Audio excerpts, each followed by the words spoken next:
Reader says to AK, I simply love your blog. However, reading your blog makes me a bit regretful. I got married a year ago to a very kind and loving man. He is very obliging and we never had an argument, ever. I decided he was the one after a short courtship. He is not rich and doesn't make a lot of money at work, but it doesn't bother me because I earn my keep. I did not think that it could be a problem until a few months into the marriage.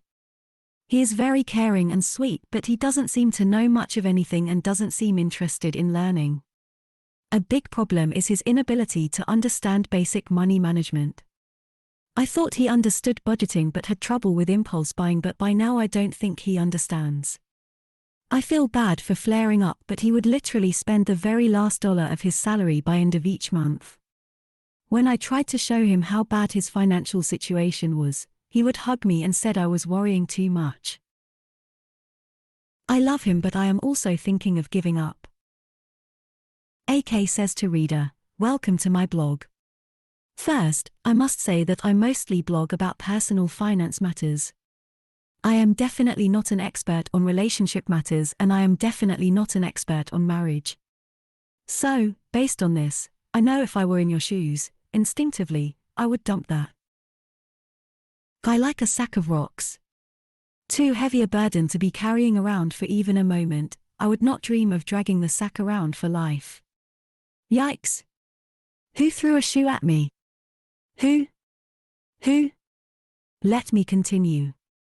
However, there is a Chinese saying, love the house and love the crows on the roof. It is about taking the good with the bad. So, although, instinctively, I would dump that guy, rationally, I would urge you to consider the big picture. If not being financially prudent is his only shortcoming, maybe, you shouldn't give up.